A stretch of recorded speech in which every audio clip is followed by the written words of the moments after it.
Welcome to the MamasteFit podcast. If you've been wondering what your rights are during your pregnancy and then after you give birth and return to the workplace, this is the episode that you are going to want to listen to.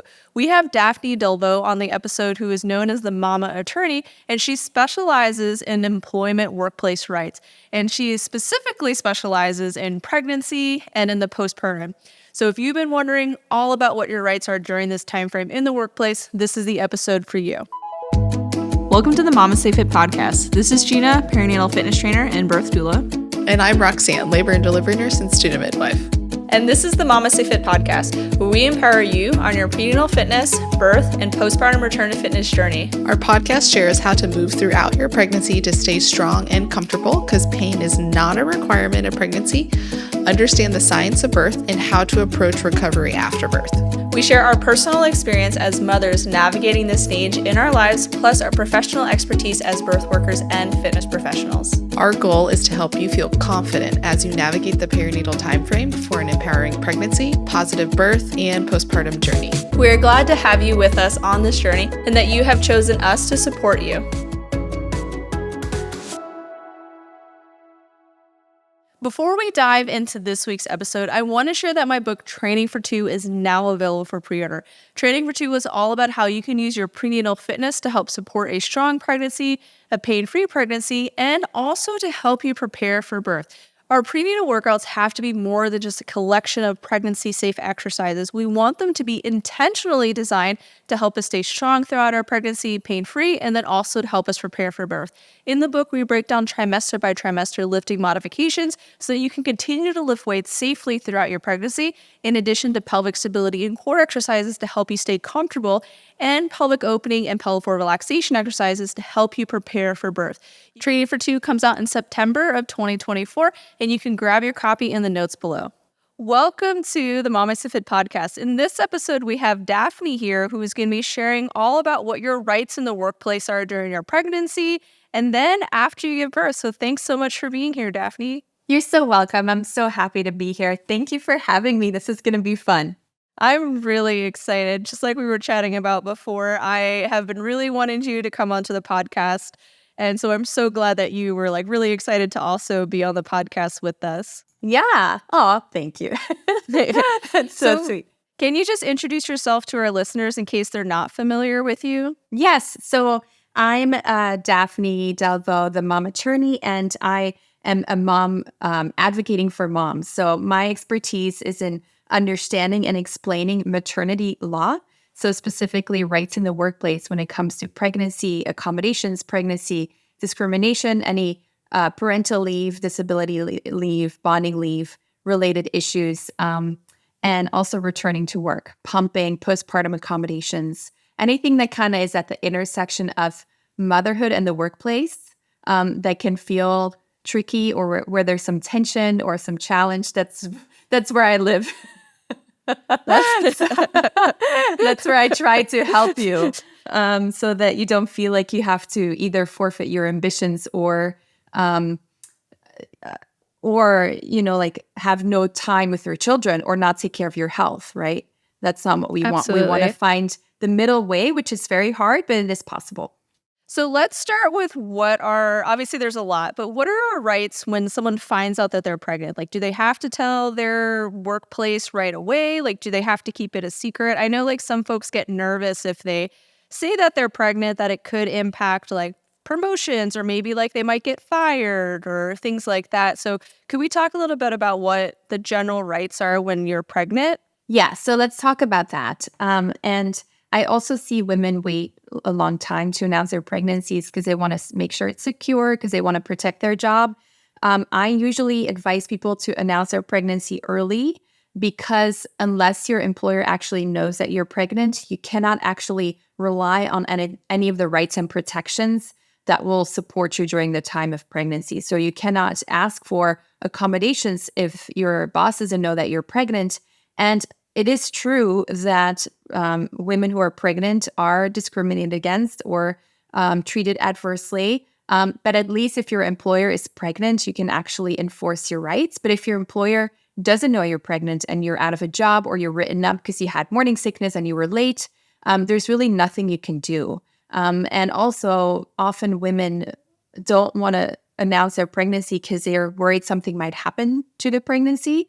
But if that were to be, if that would happen, you want to make sure that you can actually use some medical leave as well. So in all aspects, it's actually in your best interest to announce your pregnancy, even if it's scary. Also, because if you're waiting for a long time, operationally, it's going to make it harder for your employer to accommodate your leave of absence. And what I've actually seen is women who wait to announce their pregnancies are discriminated against more when they return to work after leave, because it was a lot harder for their employer to cover their absence because they had less time to prepare and it was a little bit frantic.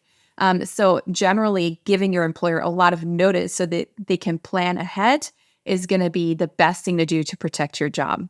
Okay. Does it have to be like written or just a verbal like acknowledgement of the pregnancy? Is there any like specific things that they have to do to like announce it to be protected? Yeah. So ideally, you want to tell them in writing and make sure that you retain a copy of it. I mean, you can always tell them verbally as well as a courtesy, and that's a nice thing to do.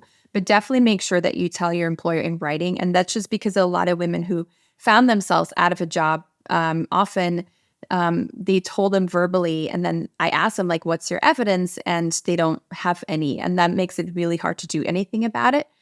So you want to make sure that you have something in writing that goes to your employer that you save. Either take a screenshot of it or your BCC or personal email address to make sure that you can have some sort of record that shows that your employer knew that you were pregnant.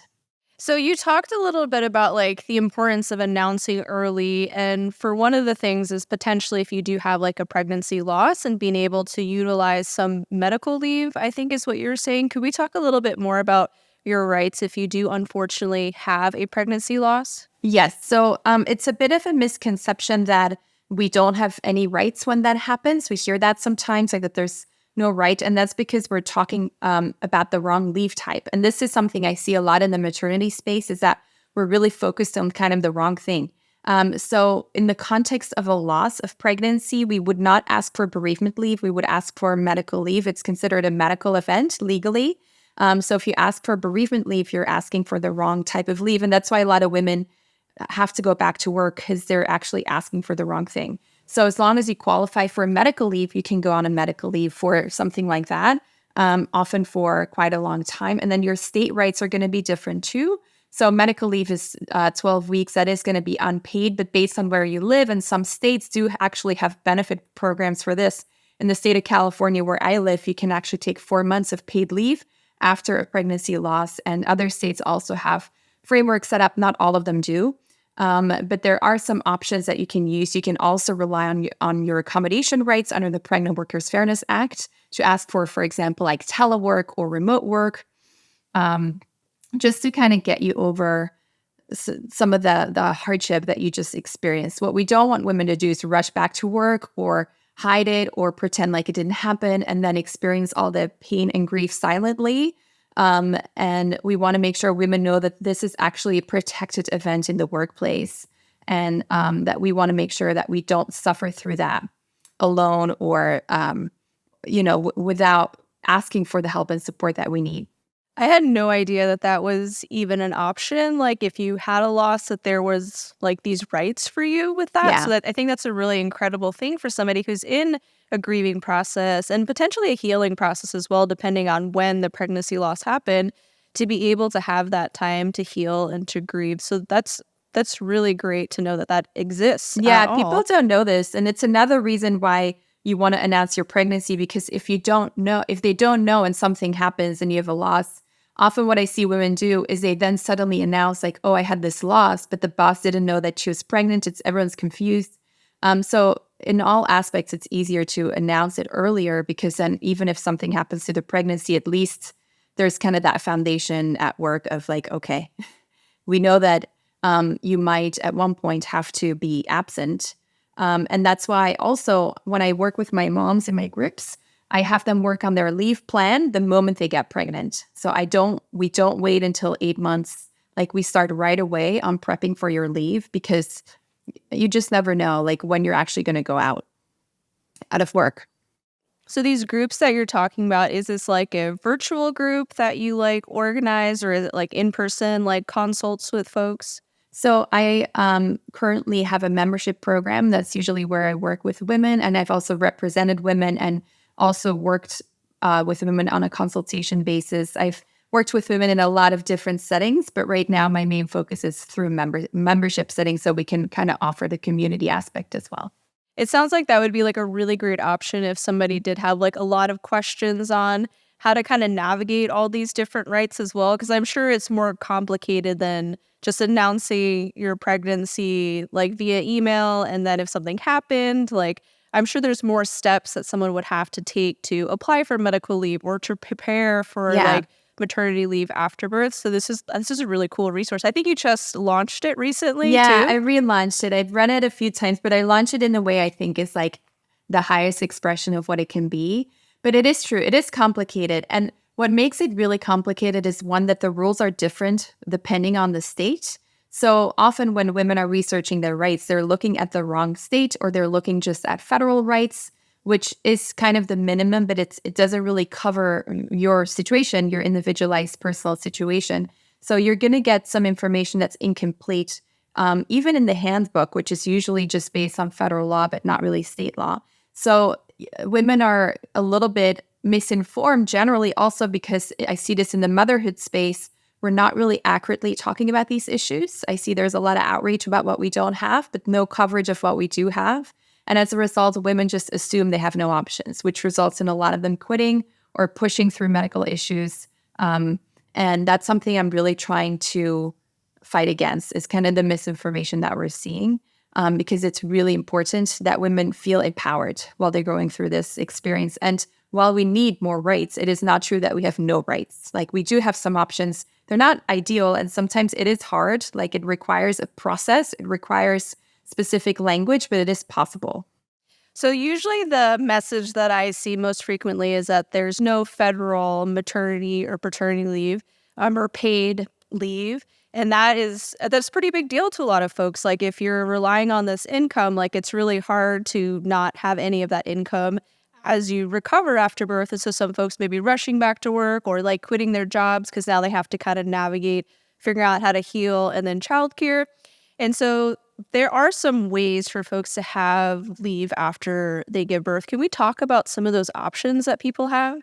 Sure. So first, when we start with this sentence of there's no federal paid leave, let's kind of break this down first, because there is federal leave, but it's only available to federal employees.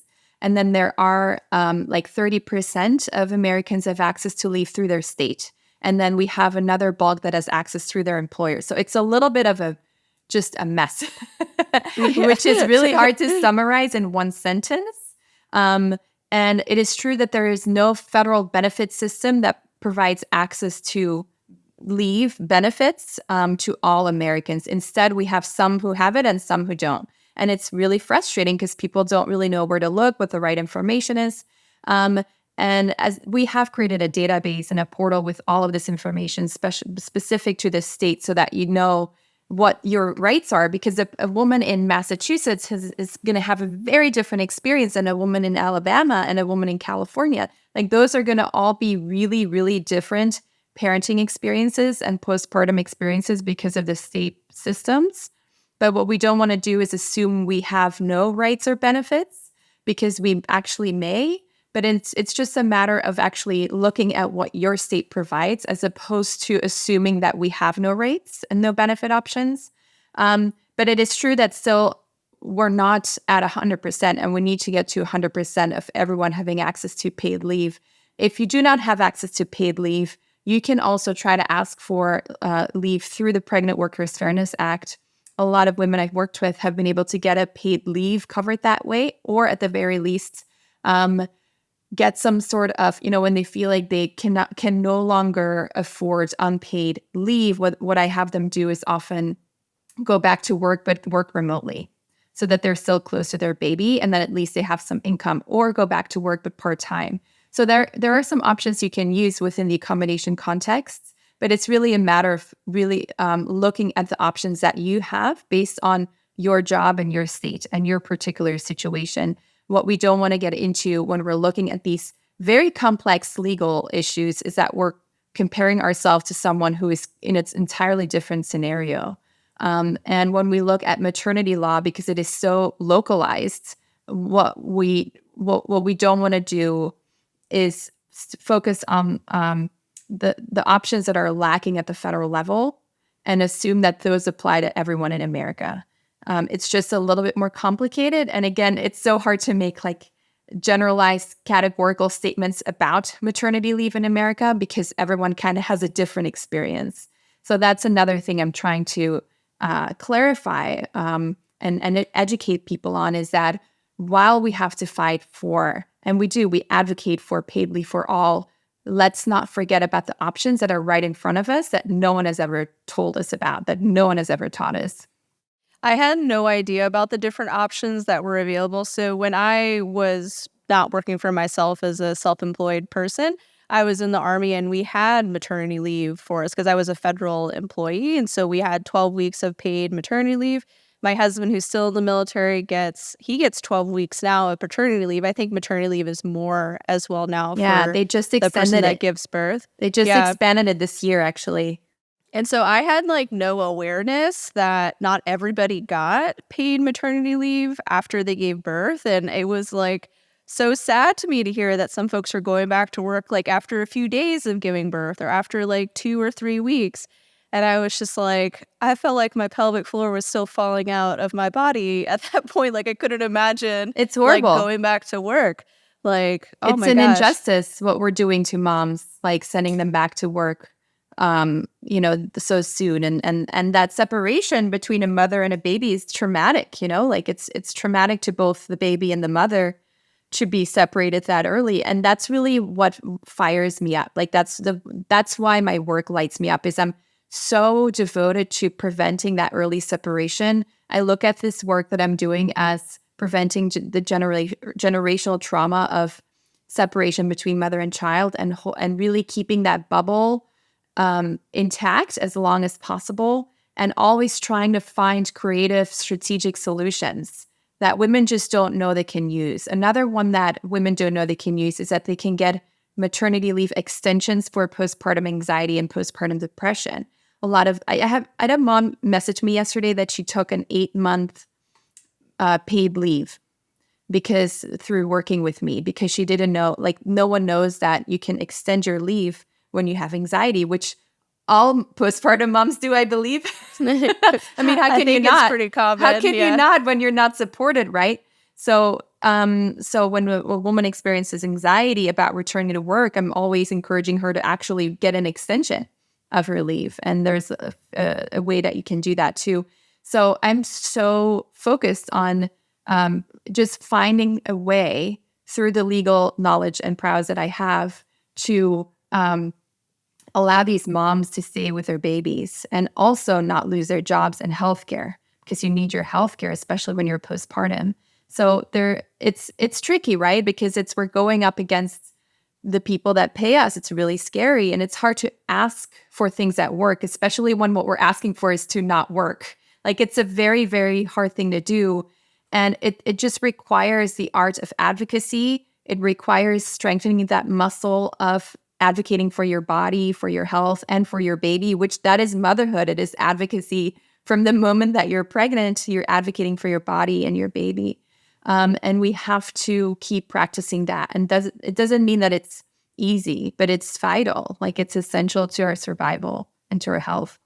Is there any like research in different countries that do have more paid paternity and maternity leave policies in comparison to America, with like job, like workplace satisfaction, like how like children are responding to like being with their mothers a little bit longer, like how folks are healing and like feeling physically? Is there any like kind of assessment and comparison between like Canada, for example, who has some paid leave policies, or like Germany or some like European nations? So we don't actually have to look at other countries. We can just look at the data from California, which has had a paid leave program since 2024. And it shows that less babies are dying. Like that is, the research on that is undeniable. And it shows that there's less turnaround at work, and there's a stronger labor force, and women stay employed longer, and there's less turnover, and there's more employee satisfaction. It's actually better for businesses. That's what the data shows, because they're not losing folks. And also, it increases breastfeeding, the chance of breastfeeding. It decreases postpartum depression, postpartum anxiety. There's so many benefits. And also, fathers taking leave actually results in children having higher grades. Like, there's all of these correlations between the parents being there during these early days and feeling supported, which is important. That's what money does. Having a direct impact on the child's development. There's a ton of data about that. So the research is so strongly in favor of paid leave. And yeah, there's also a lot of evidence in other countries that points to the same. But when we're talking about these issues, and sometimes, when we're talking in the room with actual people in Congress, I noticed that they don't love comparing America to other countries. But when we're actually looking at the states and we're saying this is happening in America right now, that's when the argument becomes kind of indisputable, because what we're seeing now is just so many kind of huge differences between states. And what we want is that is harmonized, that everyone kind of comes up to kind of that level that we see in California, which has the strongest system. And Washington has a good system as well. Massachusetts, New Jersey, those are kind of the top states. And it doesn't mean that it's perfect, and we still need to fill a lot of holes. There's some exemptions, and 7 months, 6 months is still not enough, but at least it's better than a few weeks unpaid. So we're going to try to at least kind of get all the other states up to where those top states are. Is there a way for folks to advocate for this? So with a lot of the noise about not having any sort of paid leave, when we actually do have some rights for paid leave after birth, is there any way for folks to advocate to try to have their states kind of catch up to California with this? Yeah. So one of the organizations I co-founded, the Chamber of Mothers, is very, very focused on this. We're uniting mothers as advocates to fight for a better America, which includes paid leave for all. That is kind of our top priority, as well as healthcare and childcare. And advocacy is one of the things that we're teaching, is how to actually advocate, and also within community. So we have chapter meetings where you can meet other moms, which is really a nice way to meet some other moms who are also fired up about these issues. But you want to send letters to your state representatives, because right now the leave system still comes through the state. And we're seeing some movement at the federal level, but it's very slow. And at the state level, we're seeing a lot of movement. So Maryland just came out with a new program, and Colorado just came out with a new program. It's moving really quickly. Delaware, just at the state level, that's where we're seeing most of the activity when it comes to paid leave. And that kind of makes sense, because there's already a lot of benefit systems set up. Unemployment is also at the state level. So it's a little bit easier for the states to implement something like this than the federal government, which would require a whole new system of benefits. And that is something that I think a lot of the federal politicians are a little bit nervous about. How do we set up this whole new system? And that's a lot easier to do at the state level. So advocating at the state level is where you're going to want to start. Sending letters to your representatives, explaining to them how much it would matter to you, the data that you're seeing. It matters. These stories matter a lot. Let's take a break from this week's episode to talk about our podcast sponsor, Needed. Needed is a nutrition company that specializes in optimizing nourishment for the perinatal timeframe, so during your pregnancy and during your postpartum as well. Needed is the prenatal brand that I'm currently using during my 4th pregnancy, and I've used it through my previous pregnancies and postpartums as well. And they are a brand that I trust. They're a brand that Roxanne uses, and so they're a brand that we recommend to you to help support you through this time frame as well.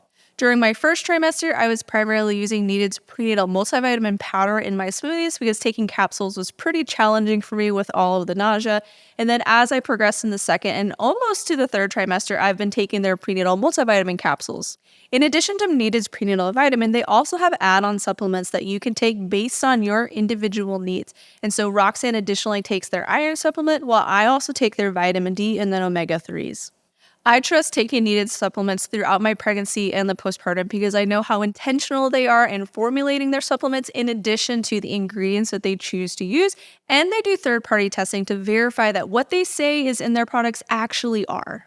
And so if you want to check out Needed, you can use our code MamastePod to save 20% off your first order at thisisneeded.com. What are the rights for like after you do return to the workplace? So like after you do come off of leave, like what are your rights like in the workplace as a mother? So one thing, let's talk about the top 3. So one is reinstatement rights. What a lot of women don't know is that they have to be returned to their job, the job that they left or a job that is almost the same. And instead, what we see is women being returned to demoted jobs, to lesser jobs, because often the manager assumes, well, this mom's going to be out a lot, or that baby's going to be sick, or maybe she'll get pregnant again. Or they might assume or they might say, well, we trained this other guy to do your job, and it's not really fair to him to then give that job back to you. That doesn't seem fair because you decided to have kids. So there's so many issues that happen when a woman returns to work. Often there is this assumption that she has forfeited her job, which isn't true. She has a right to her job back. And you just want to be really firm about that. This is my job. I'm noticing I'm receiving less interesting work, or I'm noticing I'm not being invited to these things. That's being mommy tracked, right? This happens all the time when you're not outright fired, but just your company doesn't fully believe you're committed anymore, which is so outrageous because you're there, you're not with your baby, and you're usually paying someone to be with your baby. So that's the ultimate act of loyalty to an employer. So just reminding them of how much you want to be there, and you are there, and you are doing a good job, and you want to be a mother with a career, and that's the choice that you have made. And you want to be really explicit about that even during pregnancy and leave, because a lot of managers and employers kind of act out of the assumption and fear that you might not come back. And a lot of women don't come back after leave. And because this happens a lot, companies are a little nervous about that. So one of the best ways to protect your job is to just be really transparent that you want to come back and that you intend to come back. And that's, you never saw yourself as a mom who just stayed home. Another thing to do is to ask for your pumping rights, if that's something that you're going for, is to ask for them quite early as well. So don't wait to ask for your pumping rights when you go back to work, because often the employer has to find a room, and they have to figure something out operationally, and also they have to shift your schedule around. So we want to keep in mind that while we have these rights, we don't want to make it harder on our employer. And we want to make sure our employer has a lot of advance notice when we need something and when they have to shift things around. I'm an employer as well. I have a business, and I really appreciate early notice on things so I can plan ahead with our projects and things that we have to do. And so giving your employer early notice of your need to pump, or that you intend to pump, you intend to be a lactating mother when you return back to work. And then when you return to work, you don't want to start on the Monday. You want to start on a Thursday or a Friday to kind of test it out. And then stand really firm in your pumping rights. So you have a right to pump as needed, which means that, if there's a meeting being scheduled and you need to pump, that meeting has to be moved. It's uncomfortable, but your baby's need for food is more important than the meeting. That's just what the law says. And you can pump and for a year, and that's under the new Pump Act, and it has to be in a space that is private and not a bathroom. Some states have more expansions on this, so that's also something we cover, but the minimum is 1 year.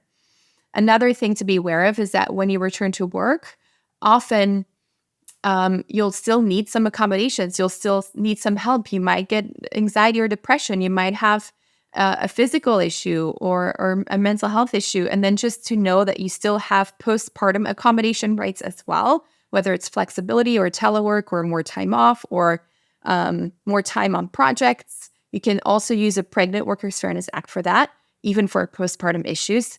Let's see, did I forget something? Okay, the last one is that a lot of managers assume that, obviously they don't discriminate against pregnant women, because that's kind of business 101. But often when a woman returns to work after leave, that's when I see most of the discrimination, most of the issues, because the manager often assumes like, oh, she's not pregnant anymore, so now I can kind of do whatever. And that's not true. So the woman still has actually anti-discrimination protections, even postpartum. That's really great to know. I remember when I was in the Army and working for a different employer that there was a lot of like, if a female soldier had to leave to go pick up her kid, it was like appalling, like she's not committed to the unit. But if like a male soldier had to leave to go pick up his kid at the same time, it was like, what a great dad. Like, I can't believe how like committed he is to the unit and to his family. And I'm like, are you all hearing yourself? Like, do you know how ridiculous you sound right now? Yeah. And I'm assuming that applies to like all jobs. Oh, but I remember being so annoyed. This is the story, right? Like, it is so frustrating because it takes two people to make that baby, and we just assume that the mom is going to be slacker. She's going to be slacker, and she's going to be hormonal, and she's not going to be able to keep up. Like, this is so pervasive, this mentality, that people don't even notice it, and it doesn't register because it's just assumed that the mom's going to be the one that will be slowly being pushed out of her job. And it's true. This is something we see all the time. Also, when fathers, so when their wife or their partner gets pregnant, they often get a raise because it's like, oh, you have a family to support. And women don't tend to get a raise when they get pregnant, right? So it's like, oh, this is everywhere. But one of the issues is that, and I see also like dads being celebrated for coaching a baseball game, right? Like, that's so cute, and like what a team, like what a great leadership. But if a mom goes to a ballet recital, like, she's just not committed to work. So it's really pervasive. It's something we want to look out for. And then dads have a responsibility to actually take their paternity leave, and look into their options, because one of the issues we're seeing is that dads are not taking the leave, even if they are entitled to it. And that puts the burden on women to always be the one that takes that time off. And in the end, when the employer is going to make a choice between hiring a man and a woman who's equally qualified, often they will choose the man because they will assume the woman is the one who will take more time off.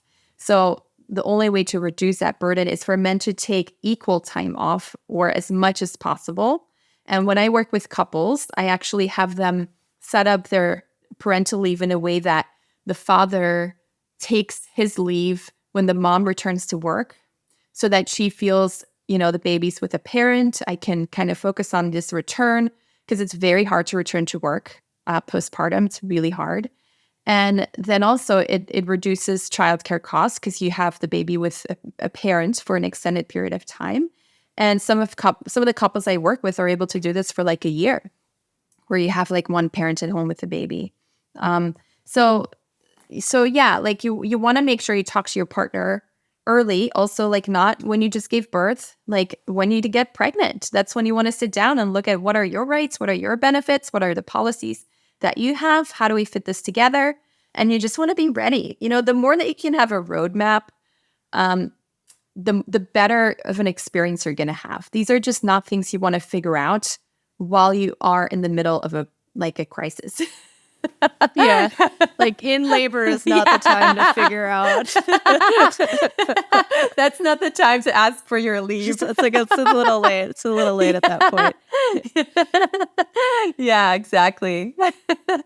So I know like little kids get sick a lot, and then sometimes they can't go to daycare. Like, are there any like laws that protect parents that can't go to work that day because their kid can't go to daycare with like an option to work remotely instead? Or is this kind of like an employer to employer kind of accommodation? Yeah, that's a good question. Thank you.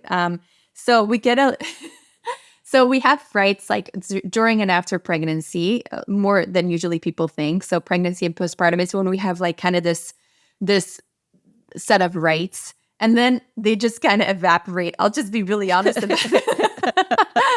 Like when your baby's no longer a toddler and you're no longer like quote unquote postpartum, whatever that means, which we all are, I guess. But it's like when your baby's no longer a baby, the the law assumes you have it all figured out for some reason. I see now why you were laughing. So there's a few exceptions, but they're so minuscule that I don't even I don't want to bring them up because it will sound petty. So there's a few sick days. It depends on your state. It's usually 3 to 5 days you can use for a child. And then some states also have school event leave, but it's also minimal, usually up to a week for like school participation, volunteer work, enrolling your kids.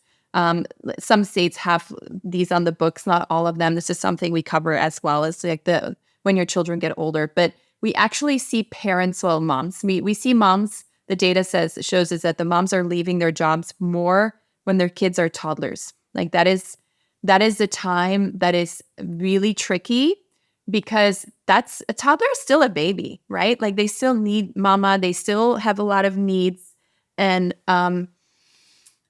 sometimes also we don't have childcare access, right? Like we don't have childcare unlike when they're in elementary school.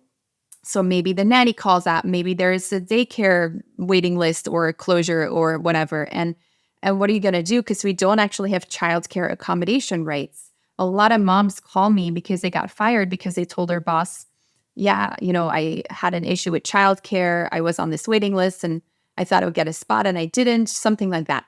And they assume that you get accommodations for that or that there's some sort of protection. But just being a parent is not protected.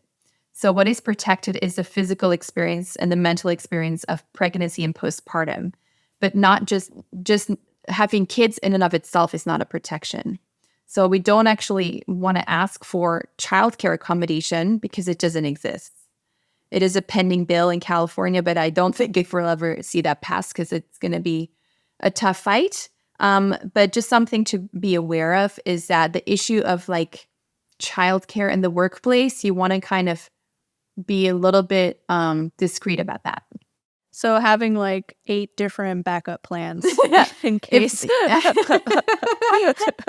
Yeah. Or just, like if you've got to leave, maybe you just leave or you don't always have to over-explain. I see moms do this a lot. Like they're over-explaining everything that's happening with their kid and they're trying to get to, their employer to sympathize with them, which in many places works. Most bosses are good people, but most bosses are also very busy.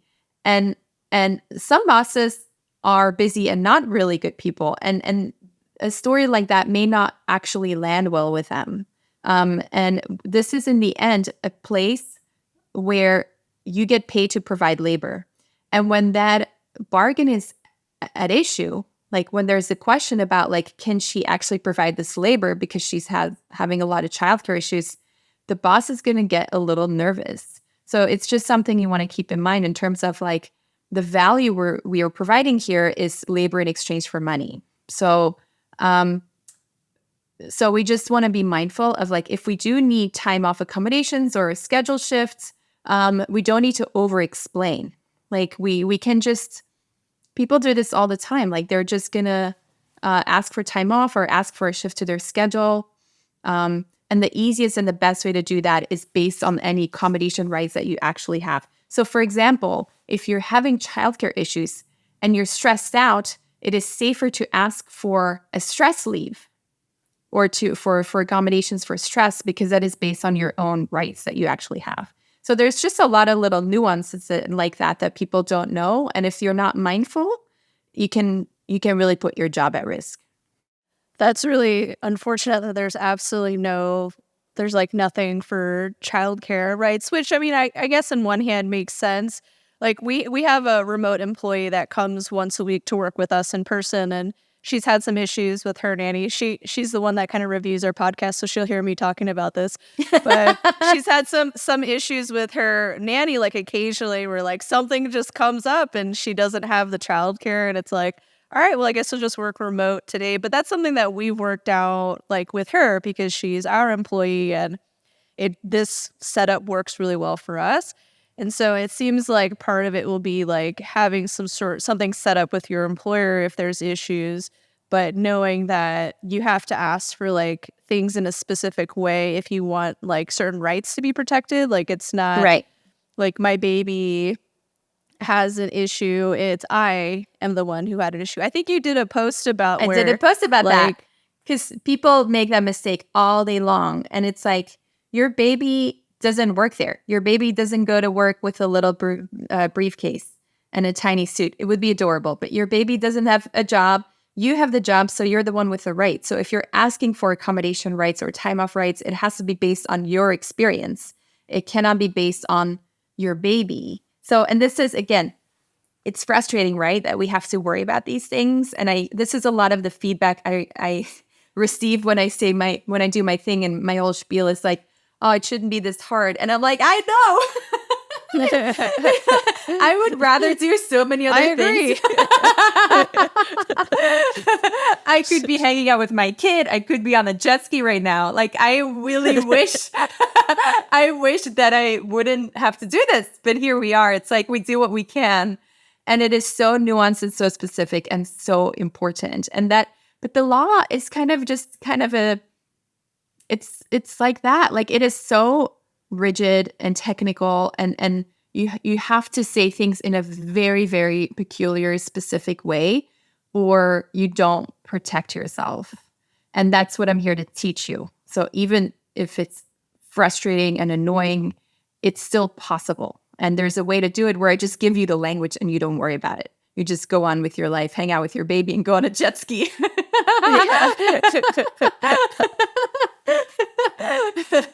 Live your life. I've got you. But yeah, it really sucks with the childcare thing is but you bring up a good point, Gina, when like, it is really smart to tell your employer, this is my backup plan, like, or you want to kind of brainstorm together when someone comes back after leave, and you want to go over, like, how is this going to look like? What can I expect? Because what we don't want is the employer assuming wrongly that this is going to be an ongoing problem, that you're not figuring this out.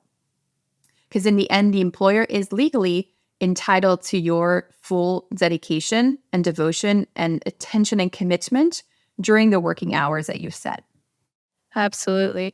So can you share more about the community that you have for folks who are like listening to this episode and they're like, this sounds complex? Yeah, they're like, I'm so overwhelmed. I'm so confused.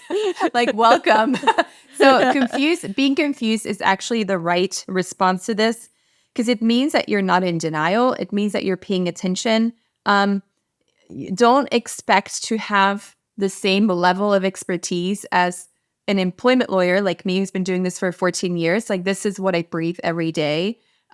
So it's what I provide is kind of like, it's a key, into a world that gives you protection of your baby, protection of your career. And it's a fast track. So you don't have to research complicated websites, government websites, or blogs, or like, like, you're just going to get more confused. And also, instead of going to your employer, who's not really incentivized to teach you how to maximize your time off or maximize your accommodations, like, I truly want to help you and your baby. Like, I feel like I'm the lawyer for the babies of America. Like, that is where my service lies. It's like, I'm really trying to help them, and I'm trying to help you and your family. So you need an ally who's like fully on your side, who's not affiliated with your employer, because your employer and you, to some extent, are going to have adverse interest when it comes to you wanting to take time away or trying to work differently, right? Like, work at home or work flexible. Like, that is going to be often an adverse situation, and you can get through it, and you can make a lot of arguments that it supports the employer, but it is something you need support with yourself. In addition, what I see with the moms I work with is that they often become this reliable resource within their place of employment, where they're educating their employers on, like, hey, did you know this is what the law requires? And the employer is like, oh my God, I had no idea. Thank you. This is extremely valuable information. Employers pay a lot of money to attorneys to keep them compliant. But when you can be that person of like, hey, did you know there's this new rule? The Pump Act just came out, or the Pregnant Workers Fairness Act just came out. And you can't expect employers as a whole, generally, or bosses, to know these things. It is not a reasonable expectation. This is so complicated and there's so many layers and it's so nuanced. Like your boss is busy doing their job, right? Like their niche. They're really not reading regulations today. So you have to assume they don't know this. So when you go to them and you educate them, they might actually be really relieved and grateful. So we have to assume that this will end well for you. Even though we're inundated with stories of how it can go wrong, it is so much more likely that it will go right. We're just not really telling these stories a lot. We're not really celebrating it because they're less, they're less dramatic. So we don't hear much about it and less sensational. But more likely than not, your boss is a good person who wants to help you. But it also, you want to do this in a way where you think about the business operations and you think long-term in terms of like, how can we help each other? And this can be a beautiful opportunity for you to showcase a new way of collaborating and also to remind your employer of how vital you are. You can do that by when I have my moms prepare for maternity leave, I have them actually list out everything they do, like a full task list. And it's like bosses don't even know how much people do that work for them. So it's an opportunity to showcase, like, look how amazing I am and all the successes I've had. Like, try to replace me. You can't. So I feel like even though this is a time where we have to ask and advocate like more than we're comfortable with and more than we've ever done, there's a lot of opportunities here too. There's an opportunity to even like expand your employer's client base. Like that's what I did when I got pregnant and I worked for a law firm. It's like I was like, all right, if I'm going to be pregnant, we're going to do way more pregnancy cases because I'm noticing you don't have that because probably no one wants to come to you because they don't relate to you. So I was like, okay, I'm going to start really making that my niche, and we expanded the business. So there's all these ways where there's an increased opportunity for just well-being all around. And this is good for everyone. It's good for the business. It's good for the mom. It's good for the baby. That's awesome. Well, I'm definitely really excited about your community. I might join it myself, even though all my employees have given birth, and I don't think any of them are planning to have any more children. But I'm sitting here wondering, like, I wonder what North Carolina's laws are, and if there was any extra benefits they could have taken. Like, yeah, I love that. Thank you, Gina. Well, and I really hope that you join, and anyone who's listening, because this is not something you want to take lightly. Like, this is your baby. This is your job. It's your career. Like, you worked really hard for that too, right? Like, a lot of moms want to stay home with their babies, which is wonderful. I'm not one of them. I was never one of them. It's not in my DNA. I love working. I'm very ambitious. So you also don't want to just like forfeit everything you've worked for and all your ambitions and all your hard work. Like, your career can be a baby too, and we want to also protect that. And both can coexist. Sometimes they clash, but not all the time. And just while things feel really wobbly, like while you feel like you're on the like there's a storm and you're on a boat, like you want to make sure that you see a lighthouse and you find your way to the lighthouse and to actually get to the ground, and you know what to do. And that's kind of what we're here to do. It's like, all right, let's just take a breath. Let's look at your options. Let's prepare your email. This is going to be fine. You're going to be fine. What we don't want to do is start freaking out and think we just have to quit, or we just have to push through and no one cares. America's terrible for parents, which, I mean, that's true to some extent, but it's like, it's kind of useless in the moment, right? Like, what I'm trying to help people do is be really strategic and smart about their careers while they're in the parenting transformation. It's more of a transformation than that is. Yeah, it is a transformation. It's like a butterfly being totally, it's the best.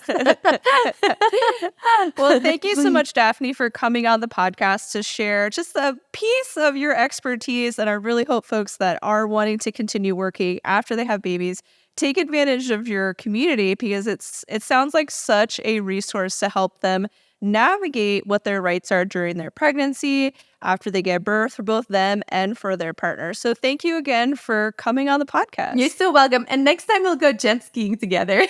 Oh, yes. We'll record it while we're jet skiing. That would be a full circle moment.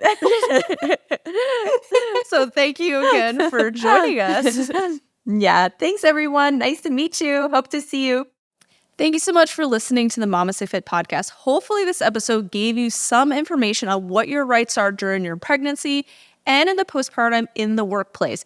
I would highly recommend checking out Daphne's community course if you want to dive deeper into what your state rights are in addition to your federal rights in the workplace. If you want more support throughout your pregnancy from us, you can check out our online prenatal fitness programs and online childbirth education course. Our prenatal fitness programs are designed to help support you throughout your pregnancy with lifting modifications, those pelvic stability and core exercises, in addition to helping you prepare for birth. And then you can bundle our prenatal fitness programs with our online childbirth education course, which teaches you the science of birth so you can actually understand what is going on and what you can do to help support you throughout your birth. In addition to understanding laboring positions, what a contraction is, there's also a ton of information in our online course about what your partner can do to help support you. You can bundle both our prenatal fitness and childbirth education course together to save 15% off. Plus, you can use code STORY10 to save an additional 10% off. We would be so honored to support you throughout your entire pregnancy into the postpartum phase, where we offer our postpartum fitness programs, postpartum education courses, and then if you're a professional, we also offer professional education courses. You can check out all of our online offerings on our website at mamastefit.com.